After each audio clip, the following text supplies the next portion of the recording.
లోకి వెళదాం. ఈరోజు రోజు యొక్క ప్రత్యేకత ఏంటి? గట్టిగా చెప్పాలి. పెంతెకోస్తు దినము, పెంతెకోస్తు ఆదివారము, గ్లోబల్ ప్రేయర్ డే,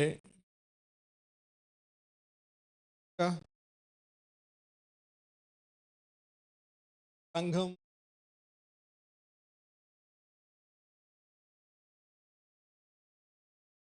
సంఘ ఆవిర్భావ దినం, క్రొత్త నిబంధన సంఘ ఆవిర్భావ దినం. ఇది ఇంపార్టెంట్. పెంతెకోస్తు దినం ఎలా ఇంపార్టెంటో క్రొత్త నిబంధన సంఘ ఆవిర్భావ దినం. ఈరోజే సంఘం పుట్టింది, కొత్త నిబంధన సంఘం. అంతకుముందు సంఘము లేదు. యూదులు కూడుకునేవాళ్ళు, కానీ దేవుణ్ణి ఆరాధించడానికి సమాజ మందిరాల్లో కూడుకునేవాళ్ళు, సినగోగుల్లో కూడుకునేవాళ్ళు. కొత్త నిబంధన సంఘం శనివారము విశ్రాంతి దినం పోయి ఆదివారము ఆరాధనగా మారిన దినం కూడా ఈరోజే. బహుశా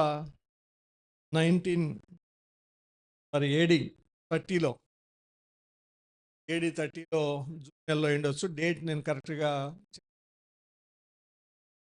అయితే యేసు ప్రభును సిలువేసిన రోజేమో AD 30 April 7 అని చెప్తారు. అక్కడ నుంచి 50 రోజులు లెక్క పెట్టుకుంటే ఏ ఆదివారం సంఘ ఆవిర్భావ దినం.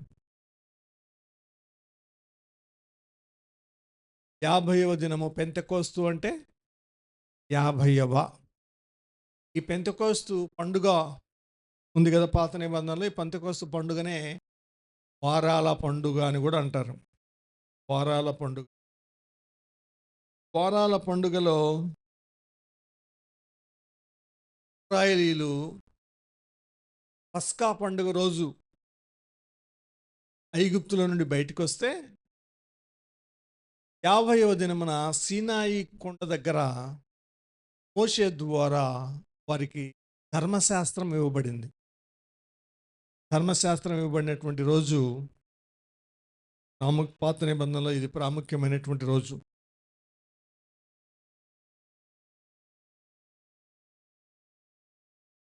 వరకు కరెంట్ లేదు, థియేటర్ మీద నడిచింది. ఇప్పుడు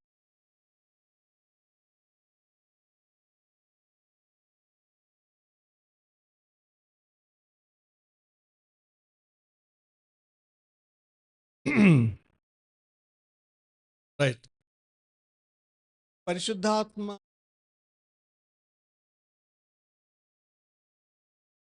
ప్రజల మీదకి దిగి వచ్చిన రోజు, పండిన రోజు, గాలి వీచిన రోజు, వారు భాషల్లో మాట్లాడిన రోజు, పేతురు ప్రసంగం చేయగా 3000 మంది రక్షింపబడిన రోజు, ఇవన్నీ ఒకే రోజు జరిగినటువంటి విషయాలు. ఇవరకు పరిశుద్ధాత్మ దేవుని గురించి గడిచిన 2 వారాలు కంటిన్యూగా చెప్పినాం.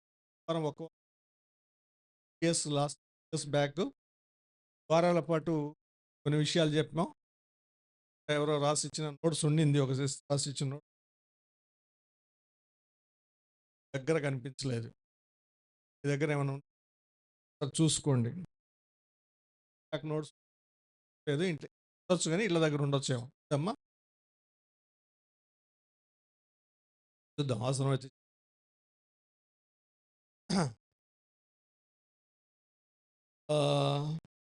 అపొస్తలుల కార్యముల గ్రంథం చెప్పితో పాటు కొన్ని కొత్త విషయాలు వస్తాయి.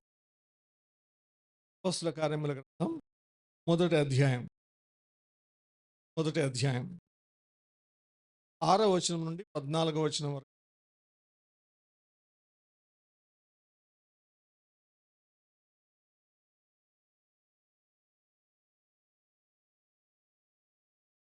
అపొస్తలుల కార్యముల గ్రంథం మొదటి అధ్యాయం 6వ వచనం నుండి 14వ వచనం వరకు. కాబట్టి వారు కూడి ఉన్నప్పుడు ప్రభువా, ఈ కాలమందు ఇశ్రాయేలునకు రాజ్యమును మరలా అనుగ్రహించెదవా అని ఆయనను అడగగా, ఆయన కాలములను సమయములను తండ్రి తన స్వాధీనముంచుకొని ఉన్నాడు. వాటిని తెలుసుకొనుట మీ పని కాదు. అయినను పరిశుద్ధాత్మ మీ మీదికి వచ్చినప్పుడు మీరు శక్తి నొందెదరు గనుక, మీరు యెరూషలేములోను యూదయ సమరయ దేశముల ఎందంతటను భూదిగంతముల వరకును నాకు సాక్షులయ్యుందురని వారితో చెప్పెను. ఈ మాటలు చెప్పి వారు చూచుచుండగా ఆయన ఆరోహణమాయెను. అప్పుడు వారి కన్నులకు కనబడకుండా ఒక మేఘము ఆయనను కొనిపోయెను. ఆయన వెళ్ళుచుండగా వారు ఆకాశం వైపు తేరి చూచిరి. ఇదిగో, తెల్లని వస్త్రములు ధరించుకొనిన ఇద్దరు మనుషులు వారి యొద్ద నిలిచి, గలిలయ మనుషులారా, మీరెందుకు నిలిచి ఆకాశం వైపు చూచుచున్నారు? మీ యొద్ద నుండి పరలోకమునకు చేర్చుకొనబడిన ఈ యేసే ఏ రీతిగా పరలోకమునకు వెళ్ళుట మీరు చూచితిరో, ఆ రీతిగానే ఆయన తిరిగి వచ్చునని వారితో చెప్పిరి. అప్పుడు వారు ఒలీవల వనమనబడిన కొండ నుండి యెరూషలేమునకు తిరిగి వెళ్ళిరి. ఆ కొండ యెరూషలేమునకు విశ్రాంతి దినంన నడవదగినంత సమీపమున ఉన్నది. వారు పట్టణంలో ప్రవేశించి తాము బస చేయుచుండిన మేడగదిలోనికి ఎక్కిపోయిరి. వారెవరనగా పేతురు, యోహాను, యాకోబు, ఆంద్రేయ, ఫిలిప్పు, తోమా, బర్తలోమయి, మత్తయి, అల్ఫయి కుమారుడగు యాకోబు, జెలోతే అనబడిన సీమోను, యాకోబు కుమారుడగు యూదా అనువారు. వీరందరూ వీరితో కూడా కొందరు స్త్రీలను, యేసు తల్లి అయిన మరియయు ఆయన సహోదరులను ఏక మనసుతో ఎడతెగక ప్రార్థన చేయుచుండిరి. లార్డ్ యా యేసుక్రీస్తు పునరుద్ధానుడైన తర్వాత జాగ్రత్తగా వాళ్ళు ఉంటారు, అందరూ వినాలి. యేసు ప్రభు సిలువేయబడ్డాడు, శుక్రవారం మరణించాడు, సమాధి చేయబడ్డాడు. అదే రోజున తిరిగి మూడవ దినమున పునరుద్ధానుడయ్యాడు. పునరుద్ధానుడయ్యాడు కానీ ఆ పునరుద్ధానుడైన తర్వాత 40 దినాల పాటు భూమి మీద అనేక మందికి కనిపిస్తూ వచ్చాడు. మనం మొదటి కొరింథీ 15వ అధ్యాయంలో 4-5 వచనంలో చూడగలుగుతాం. అక్కర్లా మనకు తెలుసు, అది 500 మంది కంటే పైగా కనిపించాడు, అనేక పర్యాయాలు అనేక మంది కనిపించాడు అని. అలా 40వ దినాన మనం జరిగినటువంటి వృత్తాంతం ఏ రోజు జరిగింది అంటే 40th డే ఆఫ్టర్ రిజరెక్షన్. పునరుద్ధానుడు అయిన తర్వాత 40వ దినమున ఈ శిష్యులందరితో అక్కడ ఉన్నటువంటి ప్రజల్లో చాలామంది, కొన్ని వందల మంది ఒలీవల కొండ దగ్గర ఉన్నప్పుడు వారు చూస్తూ ఉండగానే యేసు ప్రభు వాళ్ళ మధ్య ఆరోహణమవుతాడు. ఆయన మేఘాలు కొనిపోతాయి. ఆరోహణం వేరు, పునరుద్ధానం వేరు. పునరుద్ధానం అంటే సమాధుల నుండి తిరిగి లేవడం. ఆరోహణం అంటే ఆకాశానికి ఎత్తబడ్డం. ఈ ఆరోహణం అనేది పునరుద్ధానం అయిన తర్వాత 40వ దినాన జరిగింది. ఆ 40వ దినాన అనేక మంది చూస్తూ ఉండగా జరిగింది. ఎక్కడ జరిగింది? ఒలీవల కొండ. దూరం విశ్రాంతి దినమున నడువదగినంత సమీపంలో, దగ్గరలోనే, మేబీ 700 మీటర్స్, మేబీ అంత దగ్గర. సో అంత దగ్గరలో వెళ్ళారు, ఆరోహణమయ్యాడు యేసు ప్రభు. ఆరోహణం అవుతూనే యేసు ప్రభు శిష్యులు, కొంతమంది స్త్రీలు, కొంతమంది పురుషులు ఏం చేశారంటే, ఆరోహణం అయ్యేటప్పుడు చూసిన వాళ్ళేమో 100 మంది ఉన్నారు, కానీ వాళ్ళు ఇళ్ళకి వెళ్ళిపోయారు. కానీ అందులో ఒక 120 మంది యెరూషలేములోని మేడగదికి వెళ్ళారు. ఎవరిది ఆ మేడగది? బర్నబా యొక్క సహోదరి అయిన మరియమ్మది, మార్కు గారి తల్లి అయినటువంటి మరియమ్మది. బర్నబాకు సహోదరుండే, చిన్నదో పెద్దదో తెలియదు కానీ ఆమె పేరు మేరీ, మరియమ్మ. ఆమె ధనవంతురాలు. ఆమె ఇంట్లోనే యేసు ప్రభు అంతకుముందు పస్కా భోజనం ఆచరించాడు. ఫ్రైడే రోజున ఆ ఇంట్లో ఒక కుమారుడు ఉన్నాడు.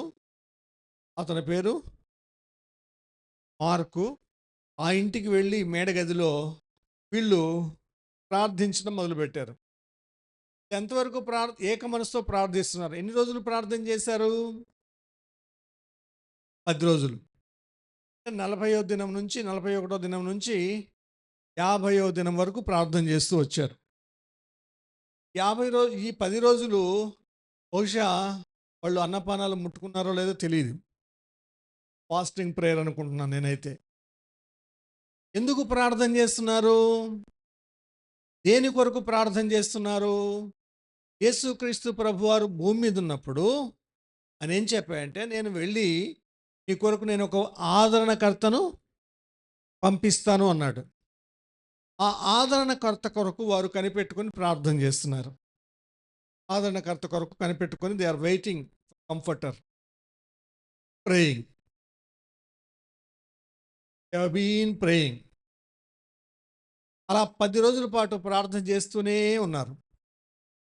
50వ దినం రానే వచ్చింది.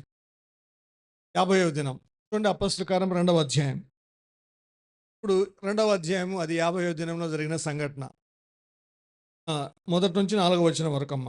పెంతెకోస్తను పండుగ దినము వచ్చినప్పుడు అందరూ ఒక చోట కూడియునిరి. అప్పుడు వేగముగా వీచు బలమైన గాలి వంటి ఒక ధ్వని ఆకాశం అకస్మాత్తుగా వారు కూర్చుండి ఉన్న ఇల్లంతయు నిండెను. మరియు అగ్నిజ్వాలల వంటి నాలుకలు విభాగింపబడినట్టుగా వారికి కనబడి వారిలో ఒక్కొక్కరి మీద వాలగా అందరూ పరిశుద్ధాత్మతో నిండిన వారై ఆ ఆత్మ వారికి వాక్శక్తి అనుగ్రహించిన కొలది అన్య భాషలతో మాట్లాడసాగిరి. Praise the lord. హల్లెలూయా.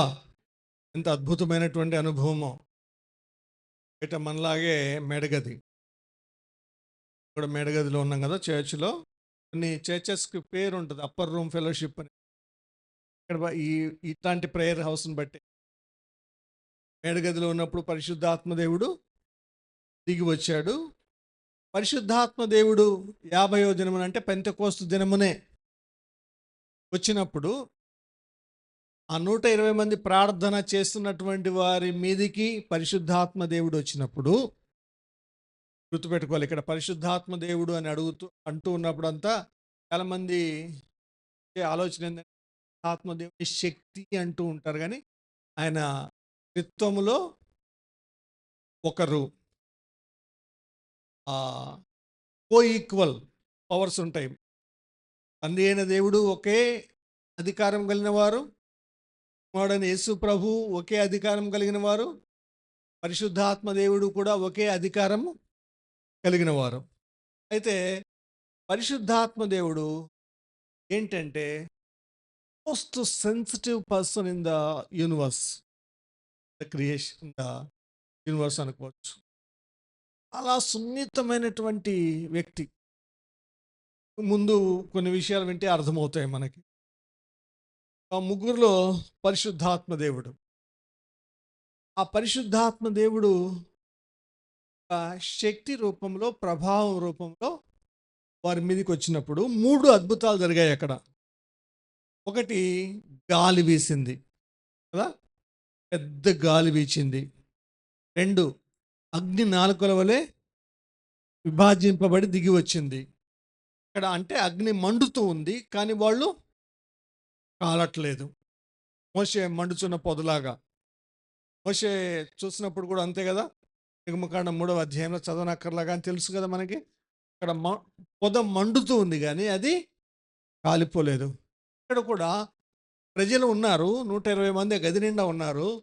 గది నిండా మంటలు మండుతూ ఉన్నాయి, కానీ వారికి ఎటువంటి ఇబ్బంది అనిపించట్లేదు.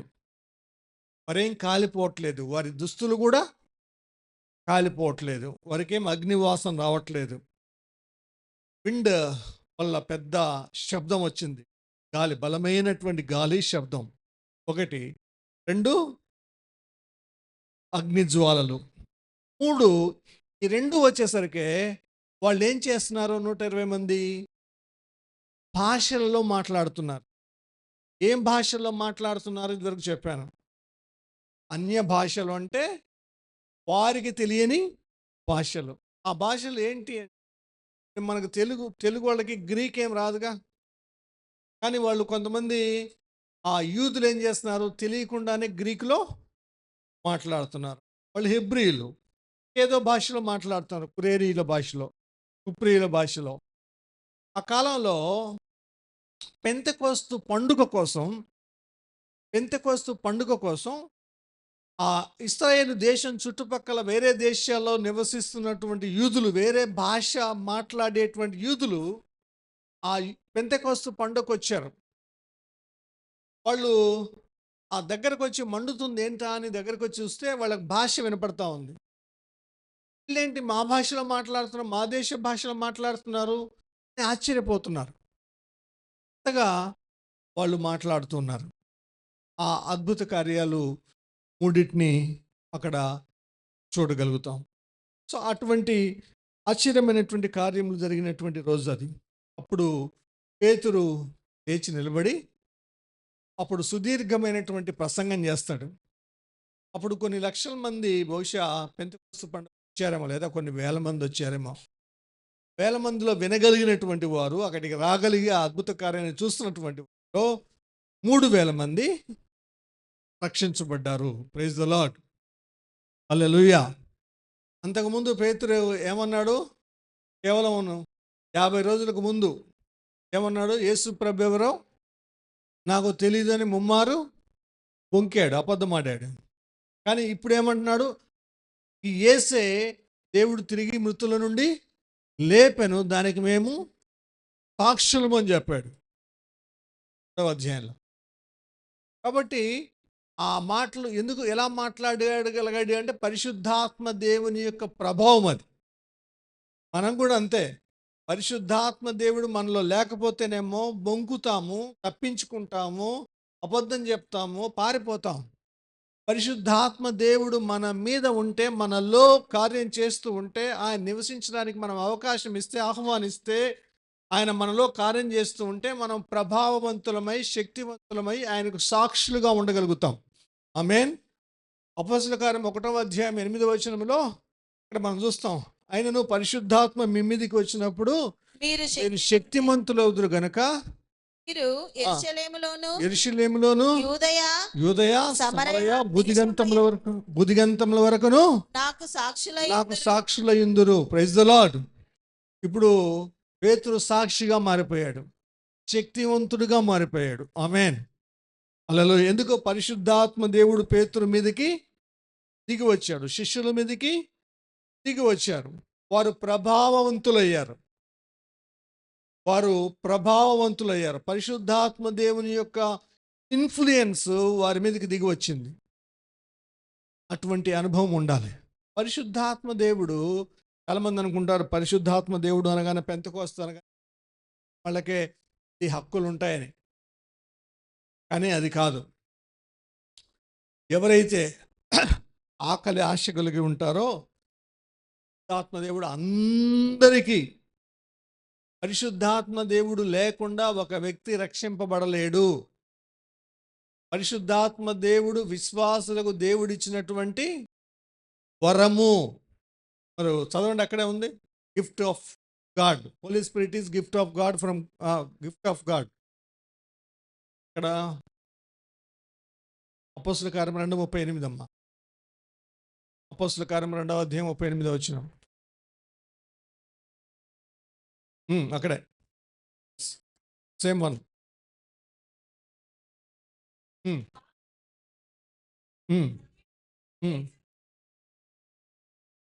పొందుడి, మారు మనసు పొందుడి, అప్పుడు పరిశుద్ధాత్మను వరమును పొందుదురు. ఆమేన్. మారు మనసు పొందినటువంటి వాళ్ళందరికీ దేవుడిచ్చేటువంటి వరం ఏంటి? పరిశుద్ధాత్మను వరం. Praise the Lord. చాలా మంది ఇంకా రక్షించబడట్లేదు, యేసు ప్రభుని రక్షకునిగా అంగీకరించట్లేదు అంటే పరిశుద్ధాత్మ దేవుని కార్యం ఇంకా వారి హృదయంలో జరగలేదు. రక్షించబడ్డాడు, అయ్యలారా రక్షణ పొందుటకు నేనేం చేయాలి అని అడిగితే పరిశుద్ధాత్మ దేవుడు వారిలో కార్యం చేస్తున్నాడు అని అర్థం, వారిలో ఉన్నాడు అని అర్థం. పరిశుద్ధాత్మ దేవుడు ఏం చేస్తాడో పోయినసారి చెప్పుకున్నాం. అందులో కొన్ని అవి చెప్తూ కొన్నేమో కొత్త విషయాలు మాట్లాడుకుందాం. మొదటిగా పరిశుద్ధాత్మ దేవుడు ఒక విశ్వాస జీవితంలో చేసేది ఈ విషయం చెప్పకుండా ముందుకు వెళ్ళాం. 16:8 యోహాను సువార్త. యోహాను సువార్త 16వ అధ్యాయం 8వ వచనం.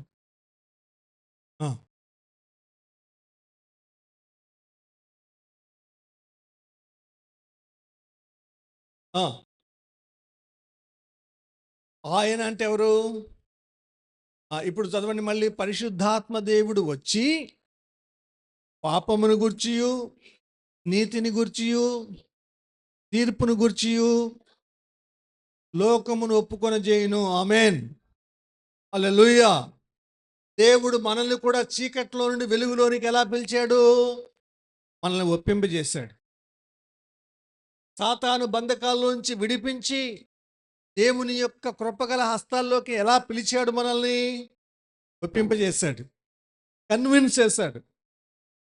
నేను యేసుప్రభు నమ్ముకునేటప్పుడు నాకు 1.5 year పట్టింది యేసుప్రభుని రక్షకునిగా అంగీకరించడానికి. సువార్త విన్న తర్వాత వింటూ వింటూ వింటూ తిరస్కరిస్తూ, వాదిస్తూ, ఆర్గ్యుమెంట్ చేస్తూ, నాదే గెలవాలని, నేనే నా ఆర్గ్యుమెంటే నిలవాలని ప్రయత్నాలు. కానీ వాళ్ళు వాక్యం, అయ్యా ఒక్క మాట వింటావా అని బైబిల్ చదివేవాళ్ళు, వినేవాడిని. అప్పుడు పరిశుద్ధాత్మ దేవుడు చిన్నగా హృదయంలో పనిచేయడం మొదలుపెట్టాడు. మొదలుపెట్టిన తర్వాత వాళ్ళు వెళ్ళిన తర్వాత ఆలోచించేవాడిని. నేను చెప్పింది, వాళ్ళు చెప్పింది ఆలోచిస్తూ ఉంటే వాళ్ళు చెప్పిందే నిజం అనిపిస్తూ ఉండేది. అంటే పరిశుద్ధాత్మ దేవుడు నన్ను ఏం చేస్తున్నాడు? కన్విన్స్ చేస్తున్నాడు, కన్విన్స్ చేస్తున్నాడు. సృష్టి ఎలా వచ్చింది? సృష్టి ఎలా వచ్చింది? శివపురాణంలో ఒక రకంగా ఉంటుంది, ఇంకో పురాణంలో ఒక రకంగా ఉంటుంది, ఇంకో పురాణంలో ఒక రకంగా ఉంటుంది.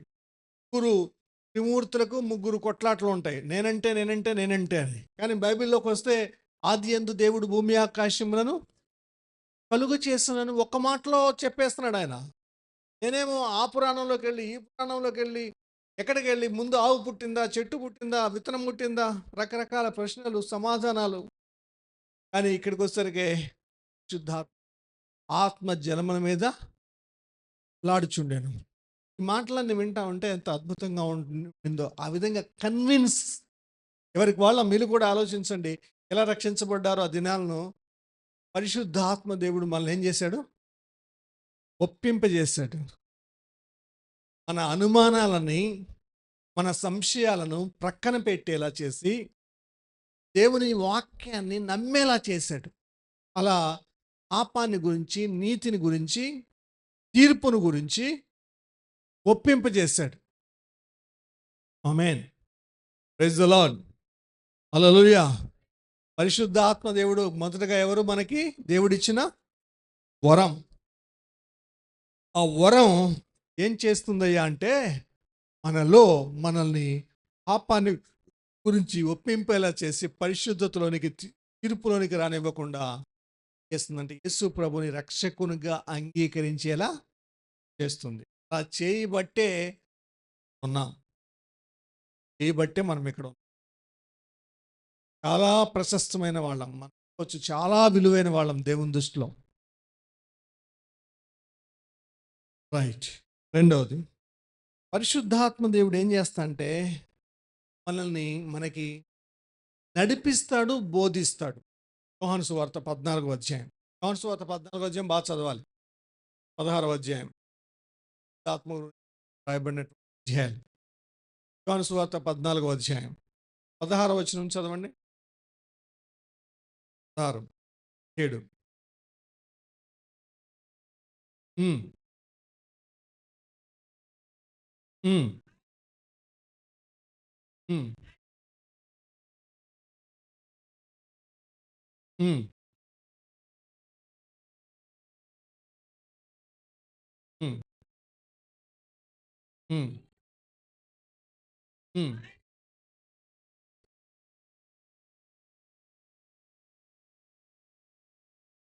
మీతో కూడా నివసించును, మీలో ఉండును, మిమ్మల్ని అనాథులుగా విడువడు. ఆ, తర్వాత ఇంకేమైనా ఉందా?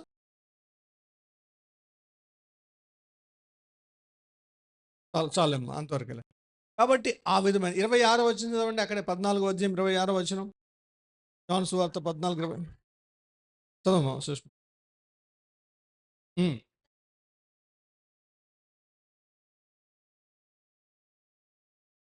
బోధించి ఆ, ఏం చేస్తాడంట? బోధిస్తాడంట. Teachers, teachers, helpers. హెల్పర్గా ఉంటాడు, టీచర్గా ఉంటాడు, గైడ్గా ఉంటాడు. పరిశుద్ధాత్మ దేవుడు మనలో ఉంటే, మనం ఆహ్వానిస్తే. ప్రాబ్లం ఏంటంటే 3 పాయింట్లు చెప్తాను. రెండోది, మనం ఆయనకి ఆహ్వానిస్తే యేసుప్రభువుని నమ్ముకున్న తర్వాత ఆయన బోధిస్తూ ఉంటాడు. ఎలా మాట్లాడతాడు? వాక్యానికి విరోధంగా ఎప్పుడు మాట్లాడు ఆత్మదేవుడు, గుర్తుపెట్టుకోండి. బైబిల్లో ఉన్నది ఒకటైతే వేరొక వాక్యం, వేరొక మాట వచ్చి మనకెప్పుడు చెప్పడు. అలాంటి మాట చెప్పి మనకి అంటే అది దురాత్మ పనే కానీ పరిశుద్ధాత్మ పని కాదు. ఈజీగా గుర్తుపట్టవచ్చు దురాత్మ పని ఏందో, పరిశుద్ధాత్మ పని ఏందో. పరిశుద్ధాత్మ దేవుడు ఎల్లప్పుడూ వాక్యమును ఆధారం చేసుకొని వాక్యముతే మాట్లాడతాడు. వాక్యానికి విరోధమైంది ఏది మాట్లాడడం. మధ్య ఎప్పుడు ఒక అమ్మాయి చెప్తా ఉంటా, మా భార్య మా ఆయనకి పెట్టి ఈయన చేసుకోమంటున్నాను అని దేవుడు చెప్తున్నాడు అని. ఈ మధ్య ఎవరు ఒక అమ్మాయి చెప్తా ఉంటా, ఈ చర్చికి మానేసి ఏరా చర్చికి వెళ్ళమన్నాడు, ఉపదేశకన్నాను, వాక్యం చూపించాడు అని. అలా ఉంటాయి కొన్ని విషయాలు. అర్థం చేసుకోలేక, అవగాహన లేక మాట్లాడు ఎప్పుడు దేవుడు. ఇక్కడ మన పరిస్థితులను బట్టి కొన్ని పరిస్థితులు గుండా అలా వెళ్తే వెళ్ళొచ్చేమో కానీ దాన్ని మళ్ళీ దేవుని మీదకి చెప్పి దేవుడు మాట్లాడుతున్నాడు అని మళ్ళీ ఇంకో అబద్ధం చెప్పి శాపానికి గురి కావడం మంచిది కాదు. సరే, మన విషయానికి వద్దాం. మూడవది త్వరగా, పరిశుద్ధాత్మ దేవుడు 1 కొరింథీ 3:16, 1 కొరింథీ 3:16, 6:20 రెండు మనకు తెలిసిన మాటలే, చదివితే బాగుంటుంది.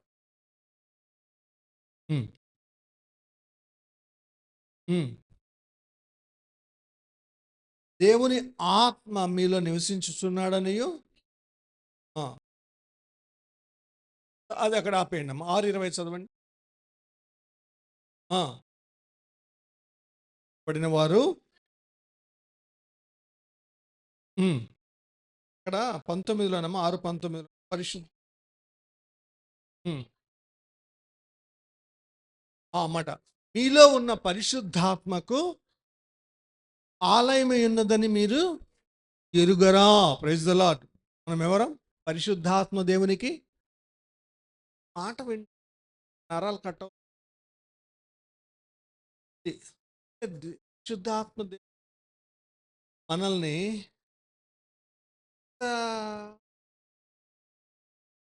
ఆయన నివసించేటువంటి ఆలయంగా మనల్ని మార్చుకుంటున్నాడంట.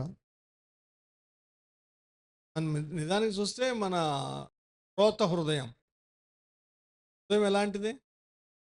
హృదయం అన్నిటికంటే ఘోరమైన, కానీ వ్యాధి గల ఘోరమైన హృదయాన్ని యేసుక్రీస్తు అడిగి పవిత్రపరచబడి ఆయన ఒప్పుకున్న తర్వాత ఆయన ఏం చేస్తున్నాడు? పరిశుద్ధాత్మ దేవునికి ఆలయంగా మార్చుకుంటున్నాడు. పరిశుద్ధాత్మ దేవుడు మనలో నివాసం ఉండగోరుతున్నాడు. మనలో సింహాసనం వేసుకొని కూర్చోవాలనుకుంటున్నాడు. మనమంటే ఆయనకు అంత ఇష్టం అంట. ఎప్పుడుంటాడు అలా? మనము పాపము జోలికి వెళ్ళనంత వరకు ఆయన మనలో నివసిస్తూ ఉంటాడు. మనల్ని బలవంత పెట్టడు, కానీ సున్నితంగా మాట్లాడుతూ ఉంటాడు.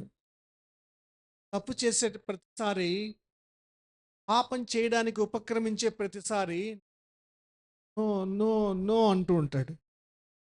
కానీ మనం ఏం చేస్తామంటే ఆయన స్వరాన్ని పట్టించుకోకుండా పాపం చేసినప్పుడు చిన్నగా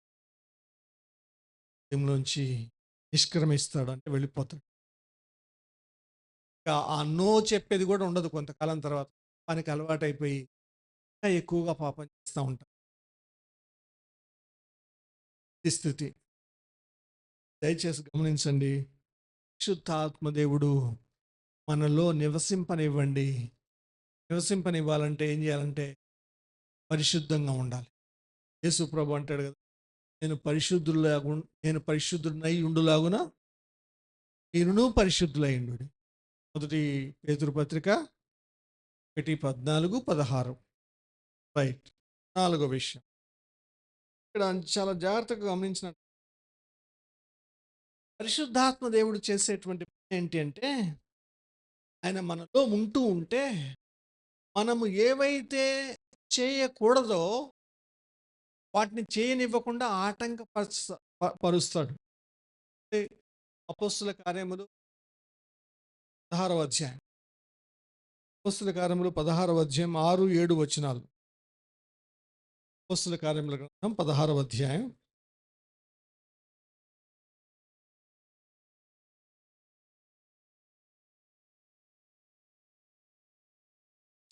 ఎవరు ఆటంకపరిచారు ఎక్కడికి వెళ్ళకూడదని?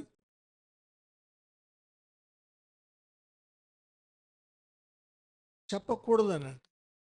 ఇక్కడ చెప్పకూడదు, ఇంకో చోట చెప్పాలి, ఇంకో చోటికి నడిపించాలి. వాళ్ళు ఇక్కడ అవసరత ఎక్కువ ఉంది వీళ్ళకి.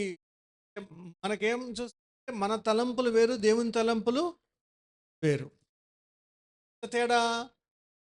భూమి కంటే ఆకాశం ఎంత ఉన్నతముగా ఉన్నదో మన తలంపులు దేవుని తలంపుల కంటే, మన తలంపుల కంటే దేవుని తలంపులు అంత ఉన్నతమైనవిగా ఉన్నాయి. 55-8-9 వచనాలు. సో అలాంటి ఆలోచనలను దేవుడు మనకు అనుగ్రహించేటువంటి దేవుడు పరిశుద్ధాత్మ దేవుడు. పరిశుద్ధనే బెన్హీన్ గారు పరిశుద్ధాత్మ దేవుడు రాశారు. ఎప్పుడన్నా చదివారా? Morning holy spirit.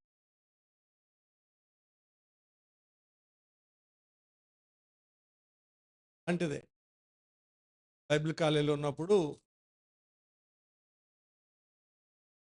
Welcome spirit, morning holy spirit, welcome holy spirit.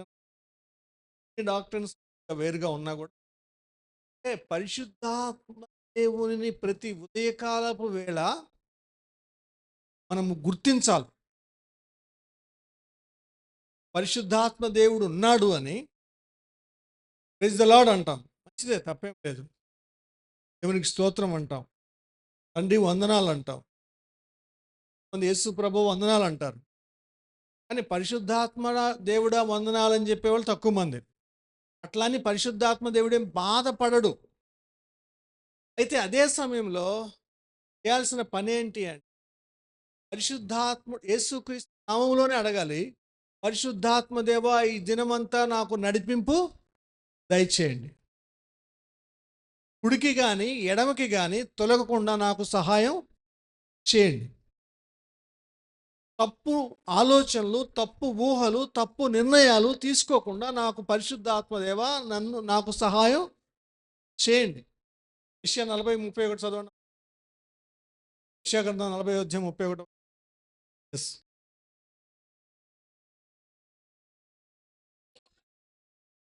Sorry ఆ మాట కాదు. వెనక నుండి ఒక శబ్దం, కుడికి కానీ ఎడమక.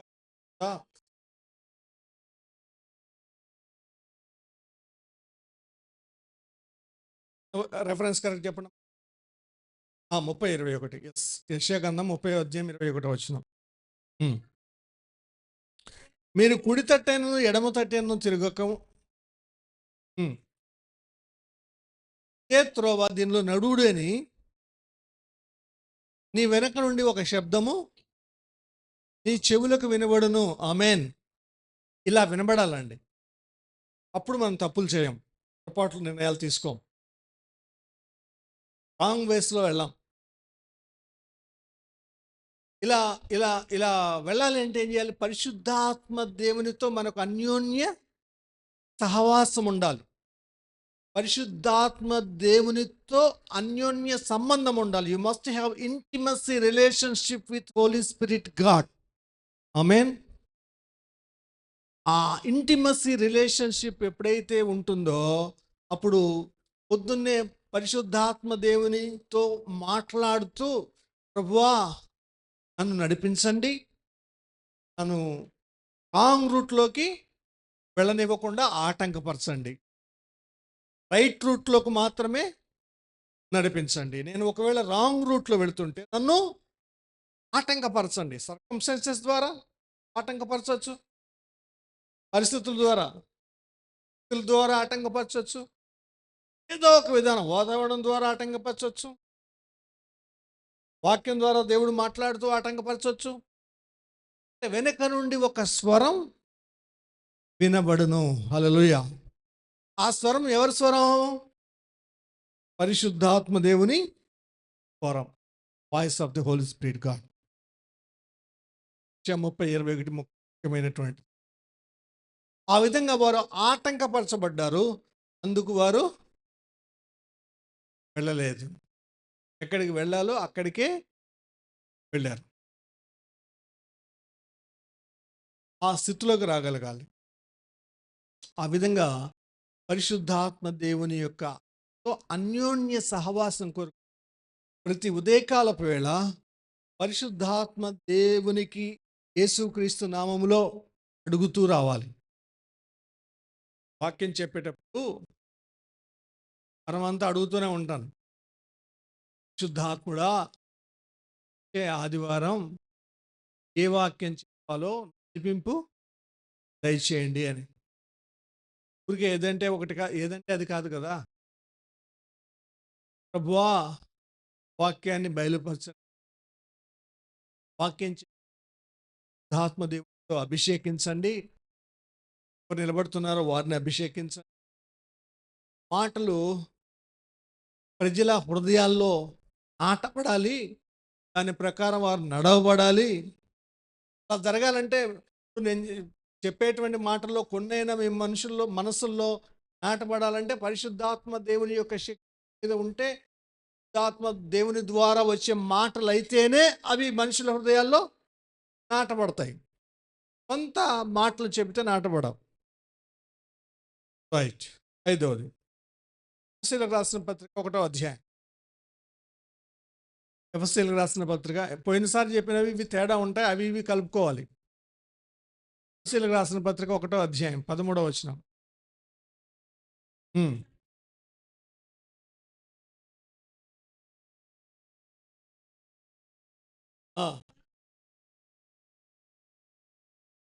హల్లెలూయా. వాగ్దానం చేయబడిన ఆత్మ చేత ఏమై ముద్రించబడ్డాం. ఆత్మ అన్న అక్కడ క్యాపిటల్ లెటర్ ఉంది కదా, ఓల్డ్ లెటర్స్ క్యాపిటల్ లెటర్. ఇక్కడ పరిశుద్ధాత్మ అని అర్థం. పరిశుద్ధాత్మ చేత ముద్రించబడడం. ఎప్పుడైతే ఏ రోజైతే మనం మారు మనసు పొందామో, రక్షించబడ్డామో, ఆ రోజు పరిశుద్ధాత్మ దేవుడు మనల్ని ఏం చేశాడు? ఆత్మచేత ముద్రించాడు. కాబట్టి ఆత్మచేత ముద్రించబడినటువంటి స్థితిలో మనం ఉన్నాం. మనము కొన్నిసార్లు ఏం చేస్తామంటే దురాత్మ చేత ప్రేరేపించబడుతున్నప్పుడు చాలా సంఘర్షణ జరుగుతుంది. సంఘర్షణ జరిగినప్పుడు అదేమో పాపం వైపు లాగుతూ ఉంటుంది.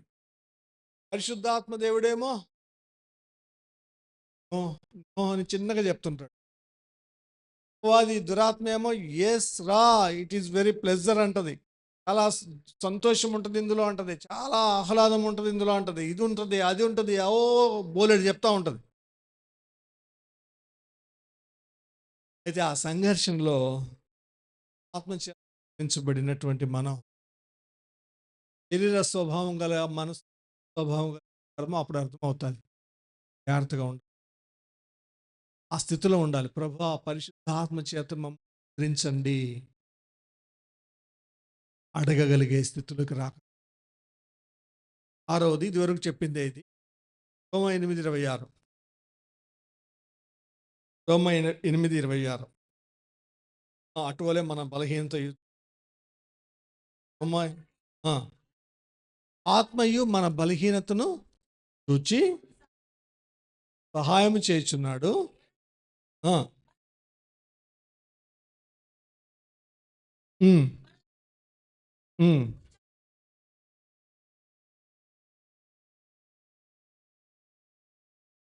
పరిశుద్ధాత్మ దేవుడు మనలో ఉంటే ఏం చేస్తాడు? ప్రార్థన చేయిస్తాడు. ఆమేన్. టైం జుల్లా అయిపోయింది. పరిశుద్ధాత్మ దేవుడు మనలో ఉంటే ఏం చేస్తామంటే ప్రార్థన పరులమవుతాం, జ్ఞాపన కర్తలమవుతాం. హోలీ స్పిరిట్ గాడ్ ఏం చేస్తాడు?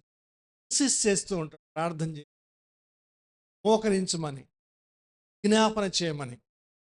కొన్ని కొత్త కొత్త విషయాలు మనసులోకి తీసుకుని విషయం కోసం, ఆ విషయం కోసం, ఈ విషయం కోసం ప్రార్థన చేయండి అని వ్యక్తులను మన మనసులోకి తీసుకొస్తాడు. మధ్యరాత్రి హఠాత్తుగా మెలకు వస్తుంది, కోసం ప్రార్థన చేయమని కోర్స్ వస్తుంది. మోకరించి ప్రార్థించాలి. నాకు చాలాసార్లు మరుసటి రోజు ఉదయాన్నే ఫోన్ వస్తుంది, నేను రాత్రి నిన్న సంకట స్థితిలో ఉన్నాను, రాత్రి దేవుడు నాతో మాట్లాడాడు, దేవుడు దర్శించాడు అని. కొంతమంది చెప్తాను ఏంటి అంటే రాత్రి దేవుడు నాకు జ్ఞాపకమని.